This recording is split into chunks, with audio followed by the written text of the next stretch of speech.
नमस्कार। इलेक्ट्रोहोम्योपैथी के इस विशेष एपिसोड में हम अपने सभी सुनने वाले साथियों का, इलेक्ट्रोहोम्योपैथिक प्रेमियों का अपने हरैया बस्ती हेडक्वार्टर से स्वागत करते हैं, अभिनंदन करते हैं। आज हम इलेक्ट्रोहोम्योपैथी की कहानी अपने उन तमाम नए श्रोताओं के लिए, वे श्रोता जो हमसे देर में जुड़े, हमारे तमाम साथी इस बात की फ़ोन कॉल करते हैं, शिकायत करते हैं कि आपके सारे वीडियो हमको नहीं मिलते हैं और हम आपको सुनना चाहते हैं। हमारे यूट्यूब के साथी भी आजकल लगातार इस बात की चर्चा कर रहे हैं कि मैं यूट्यूब पर नहीं आ रहा हूँ। बीच में कुछ परिवर्तन के कारण मैं यूट्यूब से दूर रहा और वो सारे सीक्वेंस हमारे पूरे हो गए हैं और बहुत जल्द यूट्यूब का प्रसारण आपके लिए प्रतिदिन होगा और मैं कोशिश कर रहा हूँ कि यूट्यूब लाइव प्रसारण आपके लिए दूँ। हम टेस्ट कर रहे हैं प्रसारण का और जैसे हमारा वो टेस्ट पूरा होगा हम आपके बीच यूट्यूब पर लाइव आएंगे। इलेक्ट्रोहोम्योपैथी एक बृहद विज्ञान है। इलेक्ट्रोहोम्योपैथी जानने और समझने के लिए विज्ञान का जानना और समझना बहुत ज़रूरी है। इलेक्ट्रोहोम्योपैथी के जानने और समझने वाले जो हमारे पुराने धुरंधर इलेक्ट्रोहोम्योपैथ जो अपने आप को कहते थे, मैंने इस बात की बार बार चर्चा की है कि उन्होंने इलेक्ट्रोहोम्योपैथी को अपनाया, उन्होंने इलेक्ट्रोहोम्योपैथी को पढ़ा और पढ़ाया, उन्होंने कागज़ के टुकड़े बांटे और अपना बिजनेस चलाया। लेकिन वास्तव में इलेक्ट्रोहोम्योपैथी को वैज्ञानिक दृष्टिकोण से अपनाने की बात उनके दिमाग में कभी आई ही नहीं। और जब आना जिन लोगों के दिमाग में आना शुरू हुआ तो उनका विरोध भी किया गया, उनको दबाया भी गया। ठीक उसी तरीके से कि जो लोग देश का विभाजन नहीं चाहते थे उनकी आवाज़ को दबा दिया गया और जो लोग चाहते थे वो देश का विभाजन करा ले गए। उसी तरीके से हमारी इलेक्ट्रोहोम्योपैथी कहानी है कि कुछ लोगों ने इलेक्ट्रोहोम्योपैथी को कॉम्प्लेक्स इलेक्ट्रोहोम्योपैथी बना डाला, कुछ लोगों ने इलेक्ट्रोहोम्योपैथी को एक जादुई चिराग के नाम पे इसको अपने जेब में छिपा के रखा कि इसको कोई जान न जाए।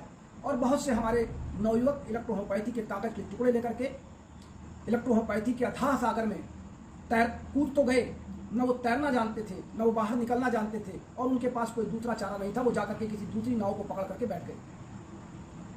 ये अब तक की कहानी रही है। और आज इलेक्ट्रोहोम्योपैथी 115 पौधों की 38 एंजाइम रूपी औषधियों के ट्रेन पर खड़ी है और ट्रेन पटरी पर दौड़ रही है और अपने प्रत्येक स्टेशन पर अपने यात्रियों को उतारती भी है और चढ़ाती भी है। जो लोग इलेक्ट्रोहोम्योपैथी को वैज्ञानिक दृष्टिकोण से समझ रहे हैं वो इलेक्ट्रोहोम्योपैथी के एंजाइम रूपी ट्रेन पर चढ़ चुके हैं और जो अभी नहीं समझ पा रहे हैं वो कुछ दूर चलते हैं, एक आध स्टेशन बाद कूद जाते हैं। कुछ लोग ट्रेन को आते जाते देखते हैं और कहते हैं इस ट्रेन में कुछ है ही नहीं है, और कुछ लोग ये सोचते नहीं अगर ये ट्रेन दौड़ रही है तो चलो इस पर बैठ के देखा जाए। और शायद यही कहानी इलेक्ट्रोहोम्योपैथी के साथ लगातार चल रही है। इलेक्ट्रोहोम्योपैथी एक यथार्थ है, एक विज्ञान है। इलेक्ट्रोहोम्योपैथी में इलेक्ट्रो शब्द इलेक्ट्रॉन के गति के कारण इलेक्ट्रॉन हमारी तंत्रिकाओं में एक्सोप्लाज्म और ईसीएफ जो हमारा एक्स्ट्रा सेलुलर फ्लूइड है जो तंत्रिकाओं के बाहर होता है उसमें सोडियम आयन की अधिकता ज़्यादा होती है, हमारे एक्सोप्लाज्म में पोटेशियम आयन की अधिकता ज़्यादा होती है और दोनों इंटरचेंज करते हैं। उसी समय इलेक्ट्रॉन के माध्यम से वो आदान प्रदान करते हैं, संदेशों का भी आदान प्रदान करते हैं और औषधियों का भी आदान प्रदान करते हैं। और तंत्रिकाओं के माध्यम से ये इलेक्ट्रॉन हमारे जीन्स के आधार पर एक सेल से दूसरे सेल में पहुँचते हुए टारगेट सेल तक पहुँच जाते हैं। चूँकि ये एंजाइम्स हैं तो एंजाइम्स हमारे शरीर में होने वाली किसी भी क्रिया में, किसी भी रासायनिक प्रक्रिया में या भौतिक प्रक्रिया में भाग नहीं लेते। ये केवल उस प्रक्रिया को तेज या कम करने के लिए उनको मोटिवेट करते हैं या प्रेरित करते हैं या प्रेरणा देते हैं। और इसी कारण से इलेक्ट्रोहोम्योपैथी की औषधियों की संख्या पिछले 150 वर्षों से 38 ही बनी हुई है, क्योंकि हम इन 38 एंजाइम से शरीर की विभिन्न क्रियाओं को नियंत्रित कर ले जाते हैं। नियंत्रित करने का तात्पर्य है कि हम शरीर के इन एंजाइम से विभिन्न सिस्टम को, विभिन्न ऑर्गन्स को होम्योस्टेसिस में लाने का एक अथक प्रयास करते हैं और उस प्रयास में हम सफल हो जाते हैं। कभी कभार हमारे पास कुछ ऐसे रोगी आते हैं कि जिनमें हमको आंशिक सफलता मिलती है और कभी कभी हमको 90% सफलता मिलती है। जिस पेशेंट की बात मैंने आपसे किया था कि अमेरिका से दवा यहाँ से जा रही है और भारत से दवा जा रही है और अमेरिका में हमारा पेशेंट ठीक हो रहा है, अगर आपको याद हो कि आज के लगभग 20 दिन या एक महीना मान लें, एक महीना पहले मैंने आपको ये बताया था कि उस पेशेंट की तरफ से रिस्पॉन्स आया था कि आपकी दवाओं से 30% आराम है। और कल जो मेरी फ़ोन टॉक पर बात हुई, इलेक्ट्रोहोम्योपैथी का करिश्मा देख करके अमेरिका के लोग दंग रह गए कि 70% लाभ है इलेक्ट्रोहोम्योपैथी की औषध से उस पेशेंट को। और उस पेशेंट को जो अमेरिका में थे और अमेरिका के बड़े बड़े संस्थान उनको ठीक नहीं कर पाए, लेकिन इलेक्ट्रोहोम्योपैथी से भारत की से भेजी गई दवा वहाँ पे काम कर रही है और केवल फार्मूला डॉक्टर एल श्रीवास्तव का है। और वो दवाएँ हिसार डॉक्टर आर के भरद्वाज के यहाँ से सीधे भेजी जा रही हैं, दवाएँ जैसे समाप्त होती हैं। कैंसर के हमारे 2 पेशेंट हैं, बहुत गंभीर रोग पेशेंट थे जो एक नामी गिरामी इलेक्ट्रोहोमोपैथिक कैंसर इंस्टीट्यूट से निराश होकर के लौटे थे। उस नामी गिरामी कैंसर इंस्टीट्यूट में जो भी होता उसने बयां किया, मैंने सांत्वना दिया और उनको दवाइयाँ बना करके भिजवाई गई और उनको भी अपने वर्तमान कंडीशन में 30% से अधिक लाभ हो रहा है। ये है इलेक्ट्रोहोमोपैथी का करिश्मा। छोटी मोटी बीमारियों में जिनको आप दमा कह लें और पाइल्स कह लें, सियाटिका कह लें, माइग्रेन कह लें, हेडेक कह लें, पेचिस कह लें, कालरा कह लें, इन सब रोगों में तो इलेक्ट्रोहोमोपैथी दौड़ रही है और दौड़ में आगे निकल चुकी है। अभी एक मिलिट्री से रिटायर्ड पर्सन है, मिस्टर AK सिंह है, मिस्टर अजय कुमार सिंह, रायबरेली के, और पहली बार वो मेरे पास आए तो उनको अपने पीठ के एक तंत्र में बड़ी दिक्कत थी और उनको लगता था कि उनके पीठ में कोई चींटी ऐसी चाल पे चलते हुए कोई कीड़ा रेंग रहा है और उनको बड़ी उलझन होती थी। और उनका बायां साइड जिस साइड में रेंगता था वो साइड उनको लगता था कि कम काम करता है, वो हाथ उनका कम काम करता है, एक्टिविटी उसमें कम है। और मैंने उनको दवाइयाँ सेलेक्ट किया, 15 दिन की दवा वो मेरे पास से ले, यानी 1.5 माह तक मैंने उनकी दवा कंटिन्यू की है। और अभी मैंने आज उनसे बात किया, वो लगातार बहुत अच्छे स्टिकर्स मेरे पास भेज रहे थे स्वतंत्रता संग्राम से संबंधित और भारत की आज़ादी से संबंधित। तो मैंने उसमें एक लाइन लिखा कि आप अपनी तबीयत का हाल चाल मुझे बताइए। तो उन्होंने बहुत उत्साह के साथ लिखा, मैं तो बहुत फिट एंड फाट हो गया हूँ। ये है इलेक्ट्रोहोमोपैथी कमाल, जो रोगी बोलता है अपने घर से।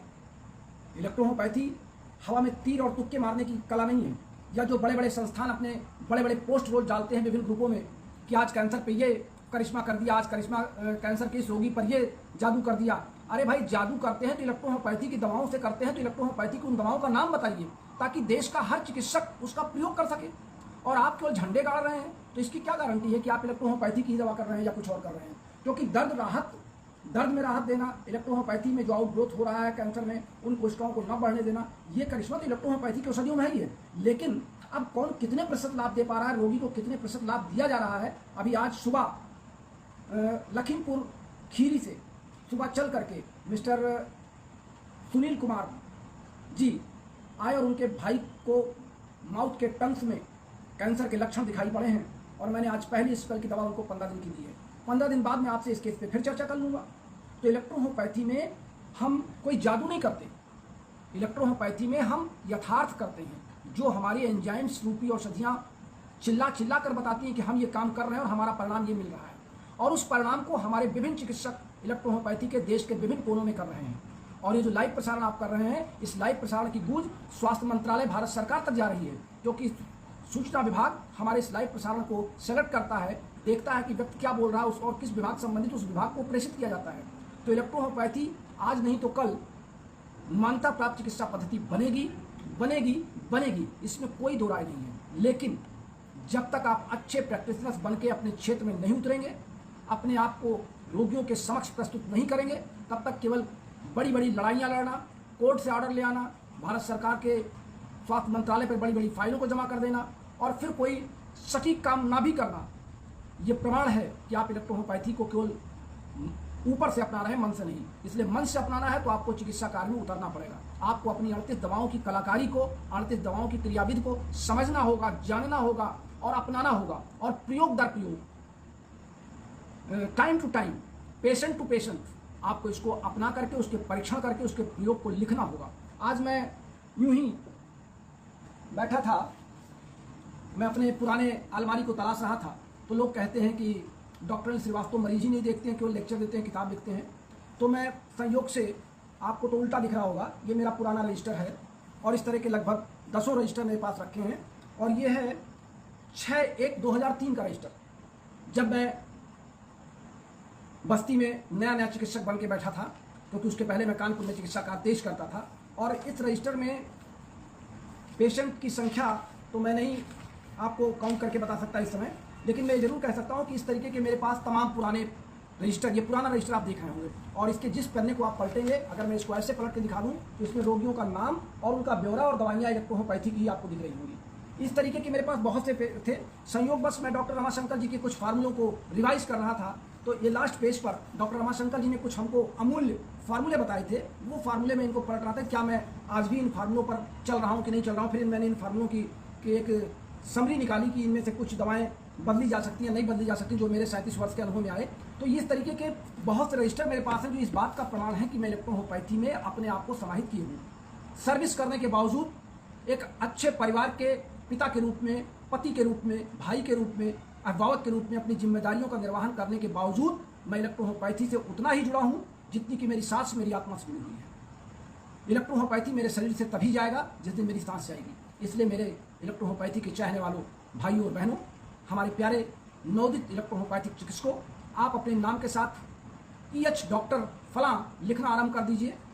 इलेक्ट्रोहोमोपैथी को आज़ादी के 75वें वर्ष में जश्न के साथ मनाइए। घर घर इलेक्ट्रोहोमोपैथी पहुंचाइए। इलेक्ट्रोहोमोपैथी के कारनामे आपको सभी रोगों में दिखाई पड़ेंगे। बस धैर्य रखिए, साहस बनाइए और मन से संकल्प लीजिए कि हम इलेक्ट्रोहोमोपैथी ही अपनाएंगे। इलेक्ट्रोहोमोपैथी को ही अपनाने का संकल्प लेंगे। अपने प्यारे दोस्त डॉक्टर श्रीवास्तव को बस्ती से इजाजत दीजिए। फिर मिलते हैं, तब तक के लिए नमस्कार।